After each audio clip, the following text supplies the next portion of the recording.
So we're going to talk about tonight keeping the Baton Rouge Zoo at Greenwood Park. If we could, well, I can do it if you need to. So basically what we're going to touch on today are going to be the history, the concerns, some key points and options. I'm going to go quickly through the beginning so we can get to the options, because that's really the best and most exciting part. But if we start off taking a look at what we have had occur thus far, we've assessed our group, which is the Keep the Zoo at Greenwood Park Committee. We've assessed Breck's initial Schultz and Williams proposal, and what we found were several things that were key. They're not zoo experts, they're a capital campaign company.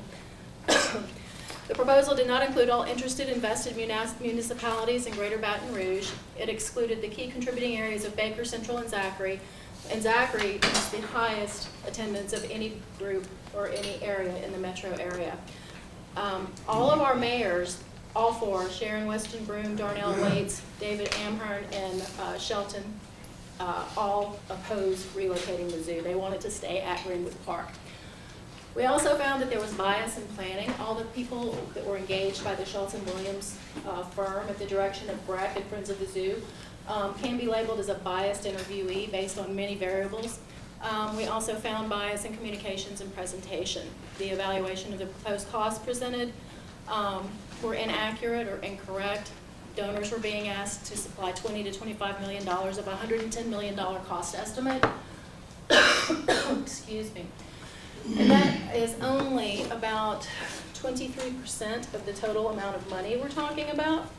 So, you know, donors and private entities should not be driving this decision. So if we also take into consideration that Breck's numbers do not reflect the additional estimated $40 million that they had added on so they could update Greenwood Park when they left a big gaping hole in the center of it, we're talking about a $150 million investment now.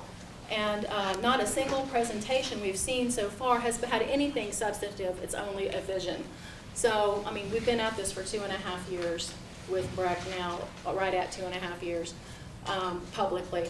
So that's a big concern. And they've also stated repeatedly they do not have the money to do this as it's presented. So where is this money going to come from? Additionally, the planning document discusses synergy with partners as a criteria for success on page 52 of their own document. And when you take a look at that, you can see that they have said several things which are incorrect. If we move to the next slide, please. Oh, can you go back? Not bad. Go back on them. And this right here, which you can see in your handout there, the Greenwood from the vet school is only 19 minutes. It's 22 minutes on the airline highway side. Greenwood is also much closer to Southern than the other two. So if we recognize those factors and several others as you review their criteria for success, we find that there's disparities in what's being stated versus what the facts are. Next slide, please. So as we move along, we also find conflicts within the Parks and Recreations guidelines. There are 3 main tenets of Parks and Recreations facilities which this proposal does not meet: conservation, social equity, and health and wellness. We're finding that all of those criteria are not being met currently with their proposal. Now, we had some information here about public ownership of land and the land for the zoo, and Breck had recently decided that they wanted to use the airline highway site, which had previously been taken off of the table due to the fact that it flooded. 90% of that site flooded, 8 to 20 feet deep. So there are concerns with that alone. When you add into that, go to the next slide.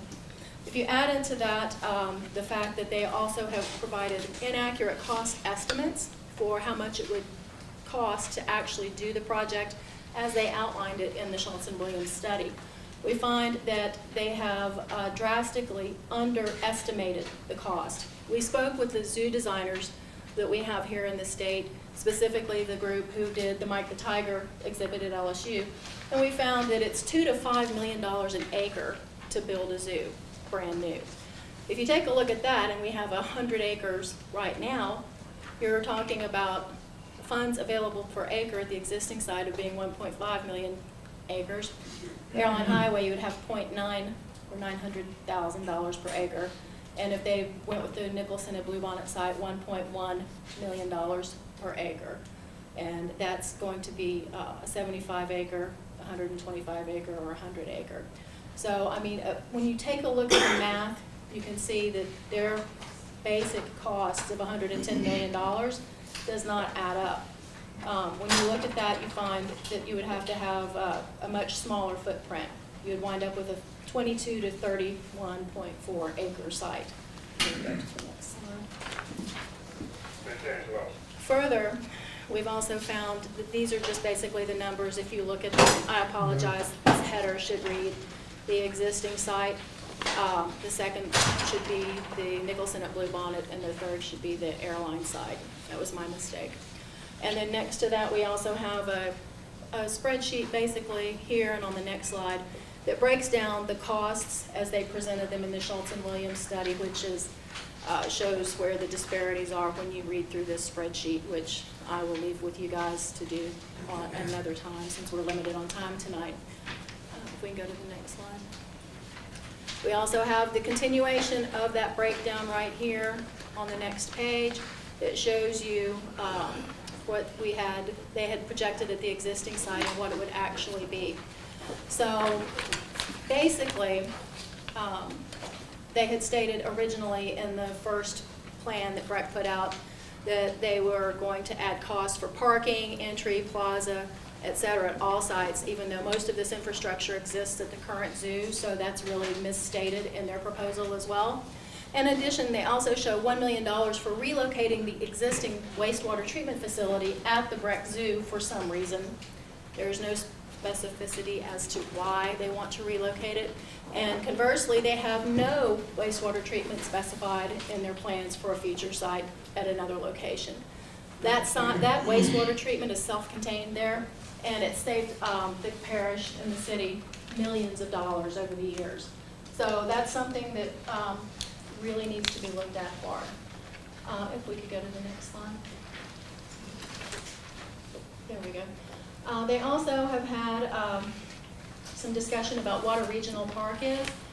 I know you guys working in politics understand that when you talk about a definition of something, that's important because that's generally in the law. There is no definition of a regional park anywhere in the National Recreation Parks and Administration guidelines. There are some regional parks around the country, but they're all defined locally. So the ones that you look at, when you look at them nationally, they are not amusement parks. They are just nature. That means they don't have any of the things that you currently have at Greenwood Park. And when you're being told that you're going to have an amusement park type situation as a regional park in Greenwood, that does not fit in with the national norms. Also, we have some conflicting priorities based on their own study for Breck for their Imagine Your Parks, where we talk about equitable distribution of special use resources and taxpayer priorities. What they're proposing in the new improved site at a different location does not meet what they put forth in their Imagine Your Parks program. Lastly, we can skip the lease part and go to the next slide. When you get to the actual presentation and you look at Breck's presentation, you see that they have attractions included at a new location that they do not have included in the current location. We've asked repeatedly, why would you not include that at the current site if you're talking about developing it? So they're talking about adding destination dining, zip lines, rope courses, rock walls, jeep tours, a skyfari, boats, this came straight out of Breck's information, a carousel, destination lodging, animal experiences, trails and hiking, camping, and magical moments. I'm not sure what a magical moment is. But anyway, there's things that can be done up there now that they're projecting at their new site, and it's just a significant disparity within their presentation. The expanded programs, they're also talking about adding daycare at a separate location versus what we have currently at Greenwood Park, and overnight stay. Those are two large revenue drivers that should not be excluded from what we can do right now at the existing site. If you could go to the next slide. Furthermore, the big concern we have besides the animals and the well-being of our overall community, is this disenfranchises children. There are more children in North Baton Rouge, north of Florida Boulevard, than there are currently south of Florida Boulevard. I know everybody reads in the paper that South Baton Rouge is the growing part of the community, but when you actually look at the numbers, there's more growth north of Florida Boulevard than there is south. And this has the information about the students, the schools, and the distances. Go to the next slide. Also, when we discussed endangering the animals, this is just a photo of the fairgrounds when it flooded in 2016. Again, back to the 8 to 20 feet of water it was under. Bluebonnet at Nicholson is also a hazardous site. If you look at it from a NOAA storm flood map, you find if a Category 2 hurricane hits Baton Rouge, that area right there where they're talking about putting it at that additional site would also be underwater and would be devastated. Next slide, please. And the big one is Breck always talks about sustainability. So if we're going to be discussing sustainability, we should probably arrive at a mutual agreement of what the definition of sustainability is. So I went to their handbook, the National Recreation and Park Association handbook guidelines, that says sustainability means it's meeting the needs of the present without compromising the ability of future generations to meet their needs. That is the definition of sustainability from a National Recreation and Park perspective. So if we're supposed to be with the Parks and Recreation agencies on the front line of a multitude of issues within and outside the communities being served, and looking at the health and wellness and social equity, et cetera, 84% of agencies invest in sustainability activities and practices for the environmental benefit. So beyond that, we also have education, cost savings, public support, meeting the agency's mission, regulatory obligation, and public recognition. If we can go to the next slide. So basically it says if you cannot measure it, you can't manage it. So this holds true for parks and recreation agencies that operate within limited financial resources. And I think we've all recognized recently that Breck is operating within limited financial resources based on what they're currently doing. If you look at their budget numbers that just came out, and you compare that to what they're proposing they'd like to do.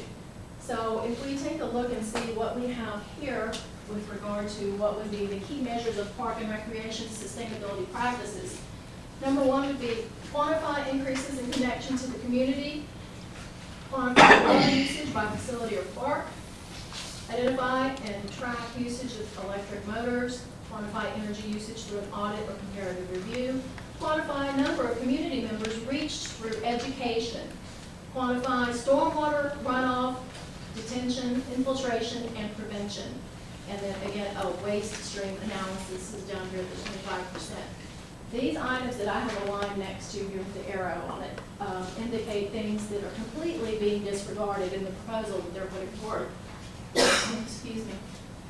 If you can go to the next slide. So basically what it comes down to is parks and recreation agencies have a duty to protect the environment through the implementation and promotion of sustainable practices. They also should have a documented sustainability strategy or follow the community strategy. Many more agencies can carry out their sustainability measures without official guidance or tracked results. But they must continue their mission through the use of sustainable practices to ensure lasting benefit to nature, wildlife, and the population as a whole. So, as noted on the previous slides, we found that are we meeting the needs of the present without compromising the ability of future generations to meet their needs with this proposal?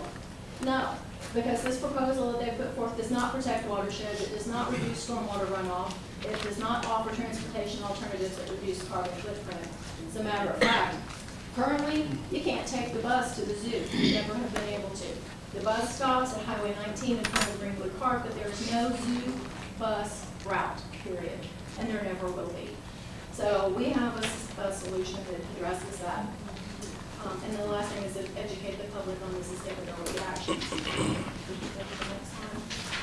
So what we're suggesting is that we create a world-class, centrally located, fiscally responsible, and sustainable ecotourism, eco-campus destination at the current site. There's so much unrecognized opportunity for growth currently at that position in Greenwood Park and where the Baton Rouge Youth sit currently. Greenwood already has in it amphitheater, fishing, splash pads, picnicking, and a various distribution of different meeting areas. They're also a shorter distance to downtown than any publicly proposed sites and are minutes from the regional airport. And within our plan, we're going to show how the connection of floodplain, flood canal management for mitigation purposes in conjunction with the economic opportunity could be captured if we went with this ecotourism destination. We had some wonderful work done by the senior level master's students at the LSU School of Landscape Architecture, Dr. Allen's group, and they completed 2 assessments, which are fantastic and really show you what opportunities are available. We've kind of taken that, scaled it back a little bit to make it more economically feasible based on the current situation in Baton Rouge. I wish Dr. Allen was here so you could see this presentation. If you go to the next slide, please. So basically, you have some drawings there which are small, and I have the boards back here at the back of the room when you get an opportunity to take a look at it. But if you see here, this space right here is the existing zoo in Greenwood Park footprint. Across the street from there is some mitigation land, it's flood mitigation land. That connects to the Southern University Agricultural and Equestrian Center. And above that is the state of Louisiana where the Jetson Correctional Facility is. All of that connects via canal to Prophet Island. The suggestion we're proposing by taking this land, putting it all together into a cooperative endeavor agreement, would basically result in a 4,000 acre ecotourism destination. As you can see in the other drawing to the left, there are ample opportunities to put in literally everything that Superintendent McKnight has presented to the community with regard to improvements that she has said repeatedly would not fit on the footprint at Greenwood, which is completely inaccurate. That's almost 700 acres alone by itself with 2 18-hole golf courses.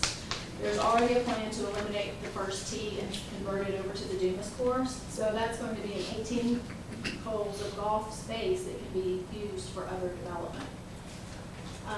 And then if we do take this and using Dr. Allen's information, they'll basically do some Baker Canal work, which ties into the Comey Diversion Canal, which runs above the picture actually, and it would allow for flood mitigation. But it can also be landscaped beautifully, and when we're in non-flood stage situations, people can kayak on that, they can canoe on it. We could have access to Prophet Island where we can set up camping, destination sites, etc. And again, you're just minutes from downtown. If you consider the fact that Baton Rouge's tourism dollars are being competed for with Arkansas and Texas, I lived in Arkansas. Nobody's going there for amusement parks, they're going there to go camping. They're going there to go hiking, they're going there to see nature. This is the future. Ecotourism is the future. If you get to the next slide, please. So, our combined proposals allow for reduced cost-sharing opportunities to address the needs of captured floodwaters. It also enhances and adds public spaces in a natural setting where indigenous wildlife may be observed. And the strategy being suggested is a total social infrastructure with focus on access to healthy food, healthcare, recreational space, affordable housing, education, training, jobs, and daycare, the most important resources we all need in our communities. And this all equates to new jobs and new economic growth. If you take a renovation of the existing zoo, it can be accomplished in a sustainable and responsible manner for a significantly less capital investment than REC is proposing with their 110, which is demonstrably incorrect. It's really going to be around $200 to $300 million when you actually get the rubber to the pavement. And that would entail adding the amenities to Greenwood Park to compensate, we would add the amenities that were offered in Greenwood Park when they were attempting to compensate for the loss of this valuable 365-day economic driver with a part-time economic driver of a water park that they were talking about putting in there. So we engaged with the gentleman I mentioned earlier that designed the tiger cage for Mike at LSU and got some additional information from him. And if you could go to the next slide. That's where we got the cost estimate information from. And then granted, this is rough, we're not zoo designers, but we have landscape architects and financial people who volunteer for us. And we came up with, after speaking with that gentleman and his organization and putting our heads together, about $35 million is what would be needed in capital improvement money to improve the existing zoo with everything that Ms. McKnight has told people in public is they want to do there, but can't because the zoo is there. $35 million versus the $200 million we're looking at for a brand new site. And we're not going to be endangering the economy, we're not going to endanger the animals. We're going to actually build something that's really meaningful and beneficial for everyone. You can go to the next. So, if you take a look just at what could be done currently at this zoo, without having to make significant economic investments, modern tourism signs along the major thoroughfares and updating the small obstructed weather to hard to see signs currently in place. We've managed to get 2 new signs put up off of I-110 already, right at the exit, and then the one prior to that on top of the Zachary sign. We had a fight trying to get that done. We had pushback from Mr. Frost. He did not want those signs to go in.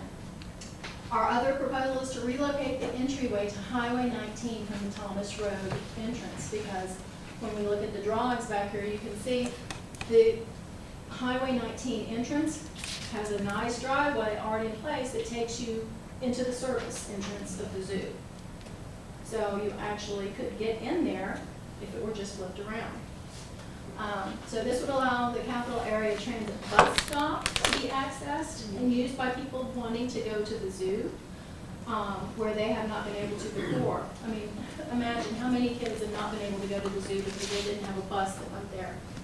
It's just tragic. Additionally, with the relocation of the first tee to Dumas Golf, it's going to free up that 18 holes of space so we can use that for some alternative uses. We'd convert the 2 to 3 freestanding houses located on site into overnight accommodations for rent via the park of the zoo, add or convert existing buildings into a daycare that's planned at the southern location, add or convert existing buildings into a recreation center as is planned at the southern location.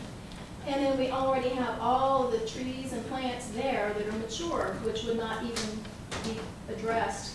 It's not addressed in their proposal for a new site, but we wouldn't have to pay for that again. Additionally, we would ask to offer the same operating hours at Greenwood that they're proposing at a southern site. Right now it's 9:30 a.m. to 4 p.m. regardless of season. The proposed hours at a new facility are 9 a.m. until 10 p.m. at night. That is just inequitable when you're talking about potential revenue streams of money coming in. The apples and oranges, the hours are different.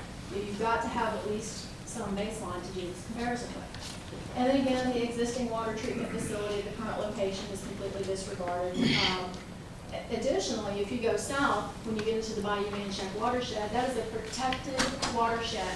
You have a discharge restriction 75% less than what you can do on Florida Boulevard, which goes into the watershed. That is significant work we're talking about that has to be done. So also, we find that the relocating special use facility would result in a greater and equitable distribution of such facilities in the parish. There are far more special use facilities located in south of Florida Boulevard than there are north of Florida Boulevard. Again, that conflicts with park and recreation tenants.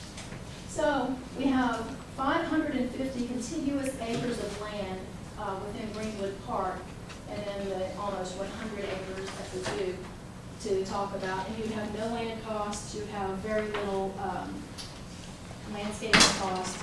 You have the opportunity to just update infrastructure that's already in place, as opposed to investing in brand new infrastructure. If you could go to the next slide. And then lastly, Greenwood Park is far more central to the entire city parish than Airline Highway or Nicholson Farm. So the purpose of economic development should be to put a regional economy on a trajectory of higher growth by increasing the productivity of firms and workers that raises standards of living for all. This brand of economic development can lead to deep prosperity if growth is robust, shared, and enduring. The generative work must occur within metropolitan regions because metro areas represent the basic unit in geography and economy, and the nexus of public and private networks that shape regional economic ecosystems and address highly global market failures. This is so critical in what we're trying to do, and this is completely being disregarded. Additionally, transparency and inclusion are essential to building the trust required for ongoing collaboration and partnerships in the region. Transparency has been next to nothing. My organization had to sue BRAC for public records requests. We're still fighting about what they want to give us. We must immediately stop producing siloed short-term gains targeting individual firms or the wrong sectors which offer incentives and subsidies that benefit the few as opposed to the entire community. And these aren't my statements. This is from the Brookings Metropolitan Policy Programming Manual, something that many jurisdictions refer to on a regular basis. So right now is the best time for us to start setting the right goals. Growth, expansion in jobs, output and average wages, prosperity, the extent to which growth is produced by improving productivity, leading to higher living standards and better wages. Inclusion, the extent to which the entire population is participating in growth and prosperity, not just part of it, all of it. Such as through employment, particularly among key segments of the population by race and ethnicity, they grow from within. New approaches to economic development focus on strengthening assets that enable their distinctive industries to flourish and grow from within rather than rely primarily on marketing to recruit individual firms from elsewhere. This would allow us to boost trade and invest in people and skills. We have a lot of human capital in our area that we need to find good jobs, living wages for. This is an opportunity for us to grow the area. North of Florida Boulevard, which again represents 60% of the available real estate to this city parish that is developable versus below Florida Boulevard. So we need to invest in where we have the ability to grow, where we're not going to jeopardize our future in any way, from a flood mitigation, from an economic perspective, from a human growth perspective, etc. So additionally, this is going to connect place, it's going to connect markets, and we definitely want to see the suburbs, small towns, and rural areas networking in and capitalizing on this economic activity that we have the availability to produce. Additionally, we recommend that any conflicts of interest which are accessible via public information or required disclosure, which from BRAC, Friends of the Zoo, the BRAC Foundation, and associated to this endeavor be fully assessed. Conflicts of interest should have been disclosed initially. The procedure for determining conflicts of interest should become the norm for all proceedings going forward. Additionally, instead of seeking a lump sum of capital to build a new facility, we recommend that it go in a staged build-as-you-go program. So if you do that, build as you go, you maintain interest. You have people continuing to come in.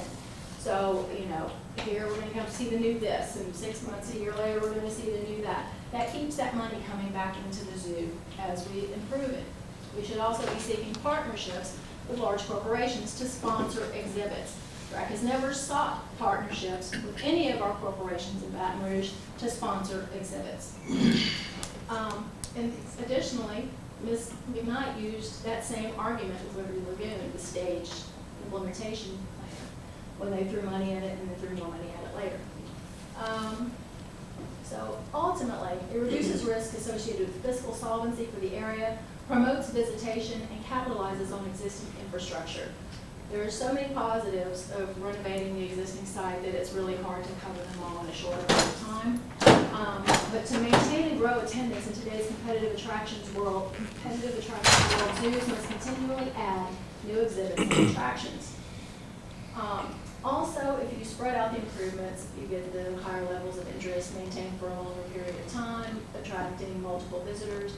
And all of the exhibits are not coming to the end of their life cycle at the same time, thus making it sustainable. Again, we're back to sustainability.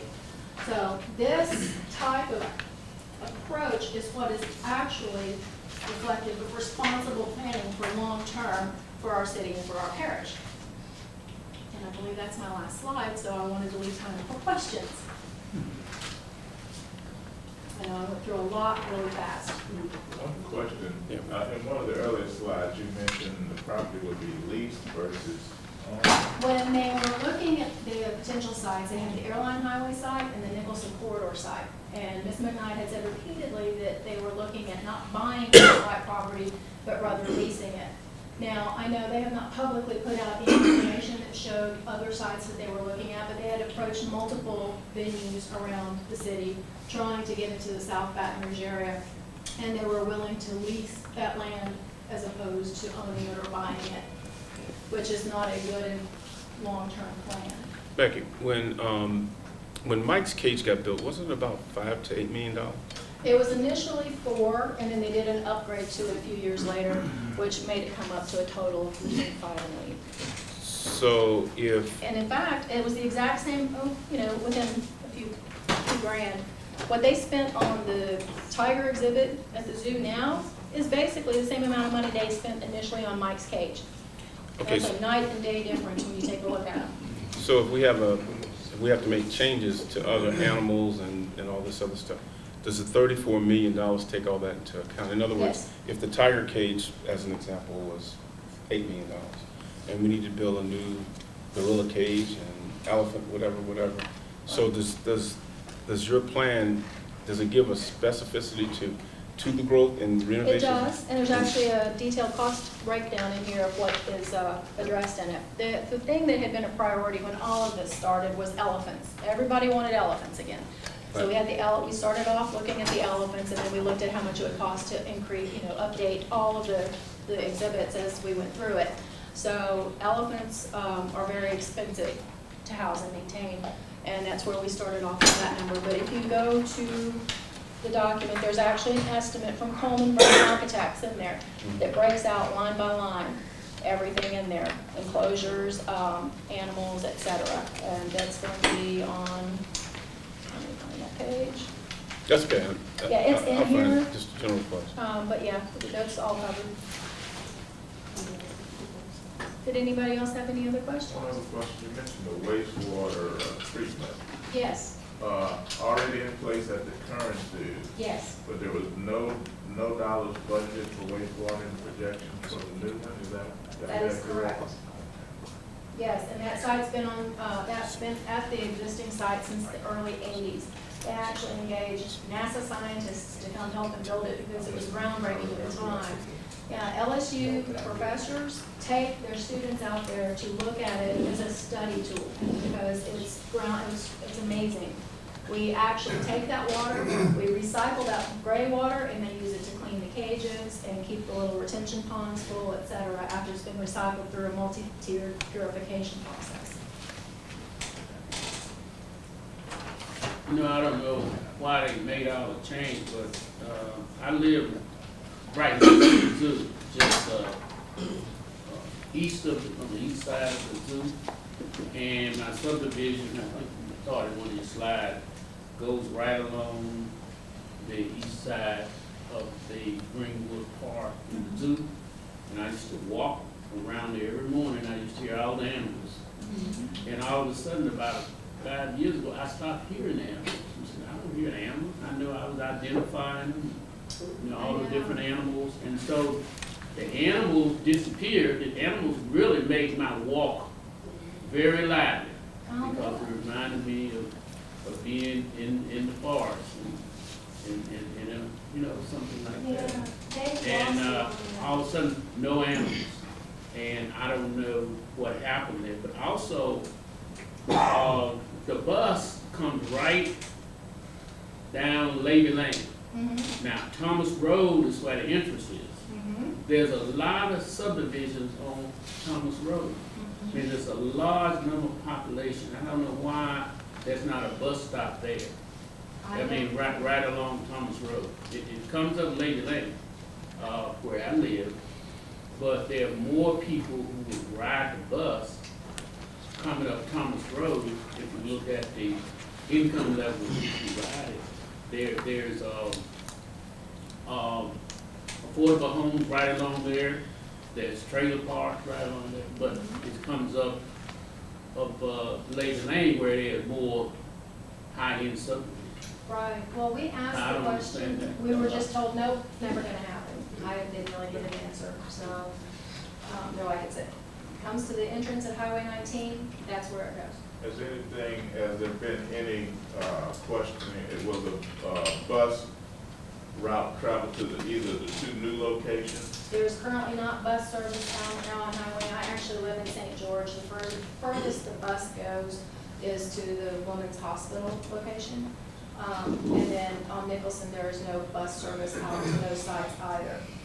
But we would have to see if they've made arrangements to get them to go out there. But right now, currently, no bus service. Could you expound on, you illuminated several conflicts of interest. Could you expound on those conflicts of interest? Well, I believe, based on the information that I have taken a look at, that we had, one of the commissioners is representing real estate in the immediate proximity of the zoo, therefore he should recuse himself from participating in voting. We also, in my personal opinion, and our committee's opinion, we see Ms. McKnight is now the chairperson of Visit Baton Rouge, and Mr. Frost is a board member of the other tourism group, and I'm not remembering the initials for it off the top of my head. But if you're looking at those appointments from an overall perspective and you're trying to drive growth, you have to take a look at who are they trying to drive growth to? Why are we trying to drive growth only to one area of the city? I'm great with people participating on boards and whatnot, but if you're going to sit on a board with people who have a vested interest in you relocating something like this facility to their end of town or by them, then I start to question things. And we start to question also, why would you want to do this, looking at the economic shape Frank is in the city and the state are in. So those are just 3 examples. I can come up with more if you need. Well, I have the documents. that's enough. We'd like to, any other questions? We'd like to thank you for coming out, but I think one of the big things that, and I know we have a lot of business people in this organization, the big thing that I have to take note of is the 34 million versus the 230 million dollars. I think we can't lose sight of that. Yes. Well, and we don't even know at this point if those costs are going to be within that realm, because we just recently found out that there's some waste disposal issues on the airline side that could potentially have to be mitigated, so that could increase the cost. Plus, we have the stormwater drain runoff issue. If you elevate that site 10 to 20 feet, Where does the water go? where does the water go? How are we going to deal with that? We have a silt buildup in the Amite River and in Manchac that is significantly higher than it was 5 and 10 years ago, which is increasing our flooding everywhere. Yeah, just one other observation. Clark Park is named after the second president Clark of Southern University. It has a significant tradition and to the African American Southern community. Yes, sir. At one time, we could only play there. In fact, my son learned to play on that course. Now it's First Tee. They invested in First Tee. I go there to play often and go there to hit balls. Mhm. Now I hear you mentioned that they plan to move it. Yes. So where are they planning to move the First Tee? They're going to consolidate the 2 golf courses into one, onto the Dumas course.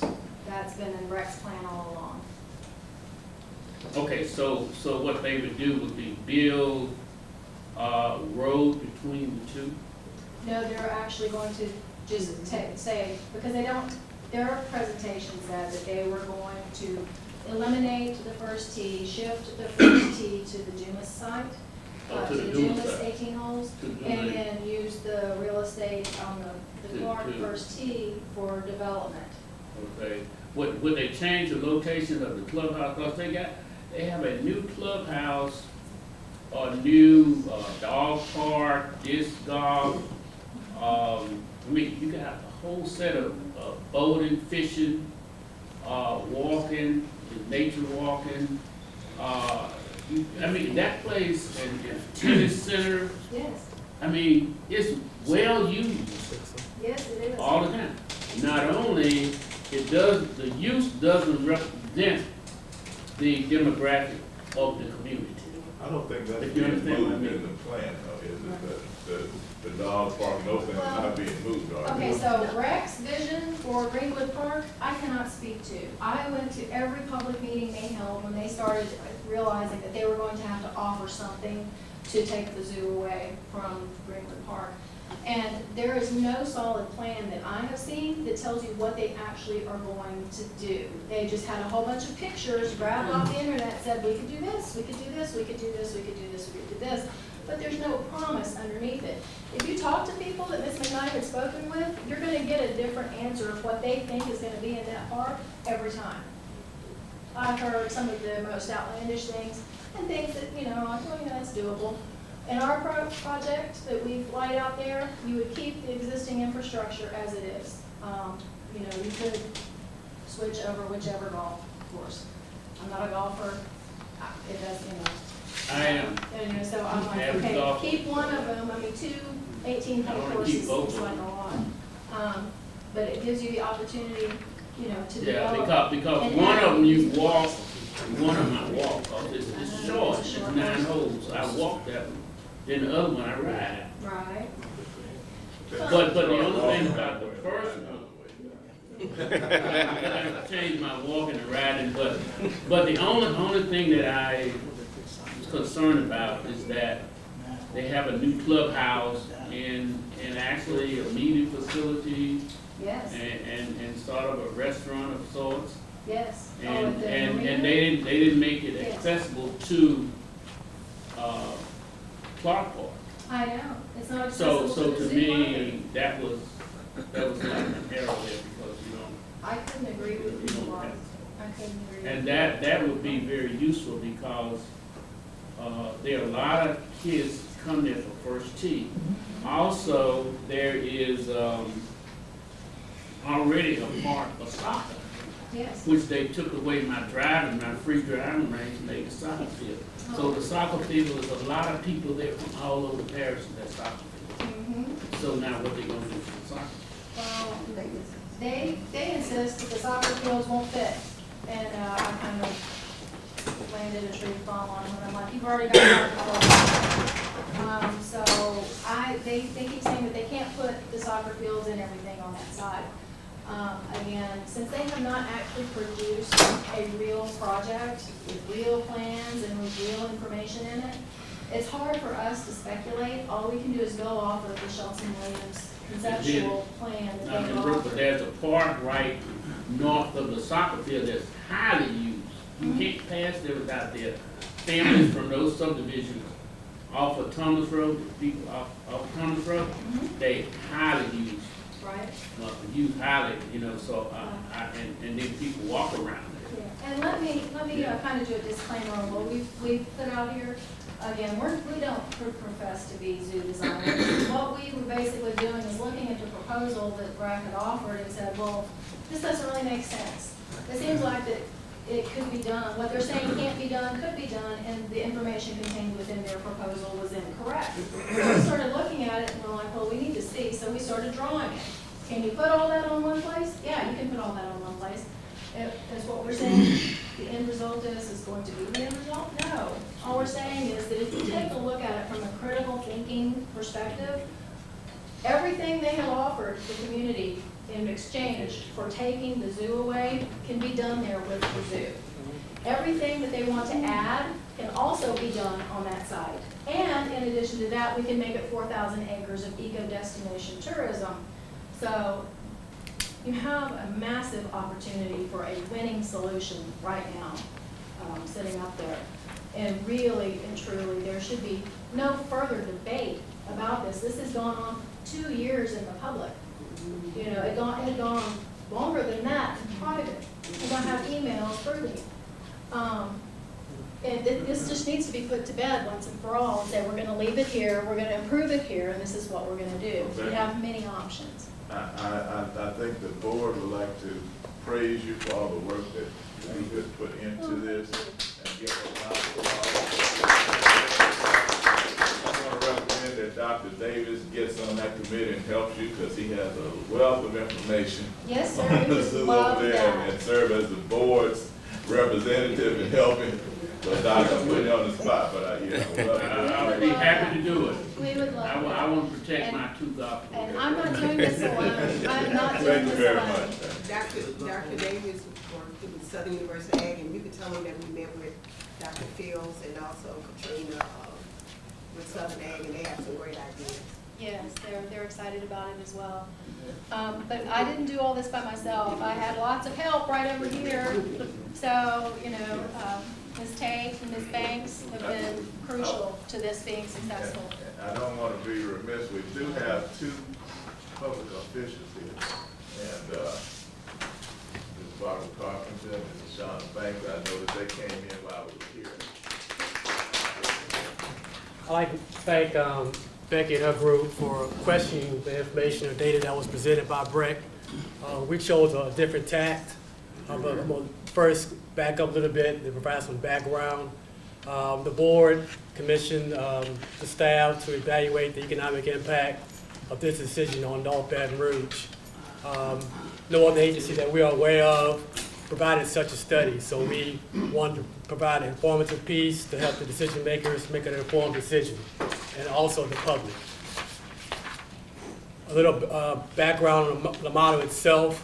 We used M-Plan as a powerful tool for economic development. It's been around for 30 years. It's an industry standard. It's used by government entities, private, public sector, universities, and the like. And I'm going to go through the process and the features and the benefits of the model itself. It's an input-output data online model. The user can define the geographic area that's being impacted by zip code. It uses reliable sources for data such as the Bureau of Labor Statistics, the United States Census, and the United States Bureau of Economic Analysis and others. And current data, 2016 data was used to produce this model and the results. Here are the 6 general steps. First is define the study regions. 2, enter the input data. 3, enter the activities as proposed by Breck. 4, define the scenarios. 5, the results are produced by M-Plan for each scenario, which we compared in the final analysis to see which scenario we think is best based on its economic output. Like I said, step 1 was to define the study region. First, we looked at all the zip codes that comprise of North Baton Rouge. We're also going to expand this to the other areas of northern part of the parish, such as Baker, Zachary, and Central. The chair wanted us to also look at these areas as well because they may be adversely impacted. But first, we're going to present the results for North Baton Rouge. Step 2 and 3, here are the actual screenshots of the input data. Unlike with Becky and her group, we use what was published by Breck. Here are the actual screenshots that we are showing the actual inputs from published data from Breck. And I want to emphasize that we did not make any assumptions or make any interpretations of the data. We met with Breck staff, we had multiple conversations, we confirmed the data. We actually got some feedback from them and we corrected the model in the process. The results, the comparative results did not change in the process, but we did make some modifications based on their input. The scenarios. There are actually 3 scenarios that we analyzed. 1 is improving the zoo at its current location. Scenario 2 is what Breck is calling the reimagining Greenwood Park. And scenario 3 came along in the process. Breck thinks that scenario 3, which is reimagining Greenwood Park and the improved zoo at the same location, is problematic. Their position is that it's not possible, but based on what Breck's group has shown, there's opportunities to have both elements of the reimagining Greenwood Park and the zoo in the close proximity or in the same area. So we analyzed the impacts of all 3 and compared the 3 together. M-Plan produces the results in terms of direct indirect and induced effects. The direct impacts are those on-site revenue or sales. Indirect impacts are business-to-business expenditures, and induced are how employees spend the money throughout the community. And here are the results. Again, scenario 1 is to improve the zoo at its current location. Scenario 3, to reimagine Greenwood Park. Scenario 3, which is the alternative, and scenario 3 is to combine the two. And as you can see, scenario 1 outweighs scenario 2. These results were reviewed by 2 implanted economists. They reviewed the model and results for authenticity to ensure that the process was correct throughout. And the last step is the total economic impact, which is an addition on the direct impact and the induced and indirect combined. And based on these numbers, it suggests that scenario 1 is the best option, and if scenario 3 is possible, we should recommend that as well. Again, we just use what was published. If there's more information that comes out from BREC in the future, we're willing to revisit the model, but based on the numbers that they presented, scenario 1, keeping the zoo at its current location, seems to have the best economic impact for North Baton Rouge. Going forward, we intend to do Baker, which we've already had some preliminary results. The results tend to be the same. We're going to do Zachary, Central, share that with those municipalities sometime in the next few weeks, and hopefully present this before BREC's board if this board agrees with the process. And I want to thank Woodrow and Rinaldi. Woodrow has been an inordinate number of times I was working on this, and it was our recommendation when we first started looking at this is we don't want just one piece of it, we want it all. We deserve it all. But I said I wanted to make sure that the numbers proved that. So they were assigned the responsibility to take a non-biased approach by using the information that they received. So none of the information that we have had evaluated by implant has any of our footprint on it. It is basically using the data that was derived from the information that they gave us. So we wanted empirical data that would not have any of the North Baton Rouge North footprint. So I thank you guys for doing that job well done. Chairman, we also, to Woodrow's credit, we were open in the process with BREC. We've asked them to come to our meetings. We met with the whole BREC staff and they pointed out some things in the study that they said we need to go back and make adjustments.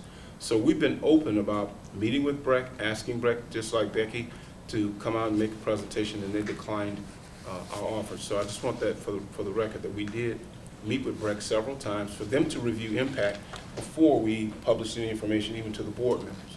So we wanted to make sure that we were open and transparent with everyone in the process. So, Also, along those lines, in your package, some of the comments from BREC, we've addressed those comments and we responded via email to them. We didn't get a response back, but this final presentation addressed most of their concerns that they initially had after the preliminary meeting that we had showing the preliminary results. Okay, with that, will be the next item on there. We'll talk about the resolution as part of the pack.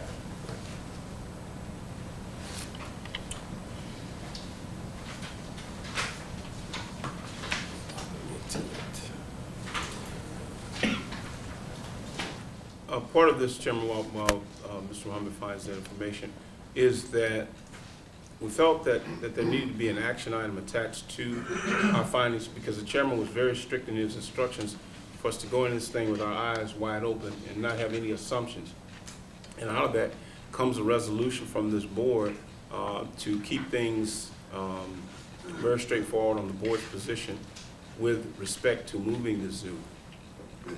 So a resolution was drafted and placed in your packets for you to review on the zoo situation. So those are things that we tried to cover, be open with any group.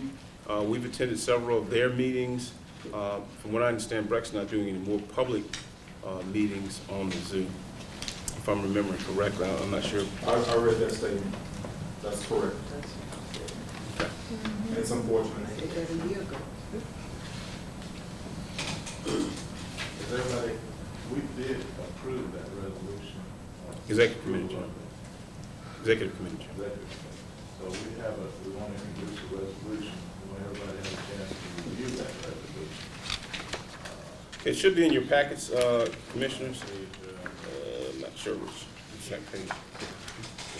Should be at the end. Before the presentation.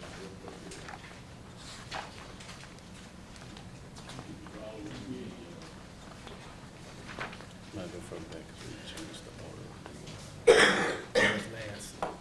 I think it might be the last page. Not the last page. Not- 4 pages before the. What page before that? 4 pages before the economic impact study. Did everybody receive copies again? It was in the packet, Chairman.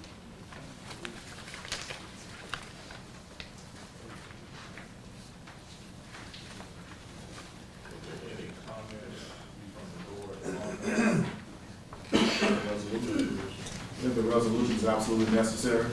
I think that Breck, to be a commission that has existed so long and receiving so much dollars from parish residents, to put misinformation out there, okay, regarding moving the zoo, that this group has presented to us today, to have conflicts, ethical conflicts, conflicts of interest, and to just outright state that they have no desire to have conversation with residents and with this organization is disheartening and dissatisfying and an insult to our community.